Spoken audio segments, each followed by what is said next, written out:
kubali. Bwana sifiwe. Tuko na vijana wengi Nairobi hawana ajira. Na sio Nairobi peke yake, Kenya mzima. Na ndio tukasema lazima tukue na mpango kamili ya kupanga ajira ya hawa vijana. Watu wengi walikuwa wananiuliza, huyu president ambaye anasema anataka mpango ya housing, nani alimwambia hatuna manyumba? Hiyo mpango ya housing sababu yake ni mbili. Ya kwanza sio manyumba zaidi, ni ajira zaidi. Nilikuwa hapa Mkuru juzi on Monday nafikiri Tuesday. Hapo tunajenga nyumba 15,000. Na mpango yetu ni kuwa na vijana 4,000 hapo Mkuru peke yake wanaofanya kazi.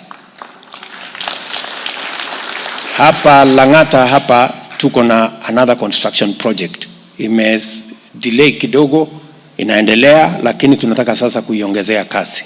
Hapa Nairobi peke yake mpango yetu ni kwamba in the next 5 years tuwe tumejenga at least nyumba 200,000. Tuhakikisha kwamba vijana wale wako Nairobi hapa wanapata ajira. Na vile vile tunaondoa watu kwa slum. Hii Kibera slum iko hapa na zile slum ziko Nairobi. Kwanza hii ya Kibera in 10 years hakutakuwa na slum hapa. There will be no slum. Hii tutakuwa tumeibadilisha imekuwa estate. Na Mungu atatujalia itafanyika. Mnanielewa?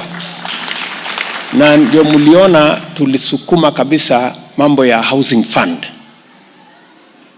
Watu wamenipigia kelele kidogo, lakini watakuja kugundua ya kwamba hii ni kitu mzuri.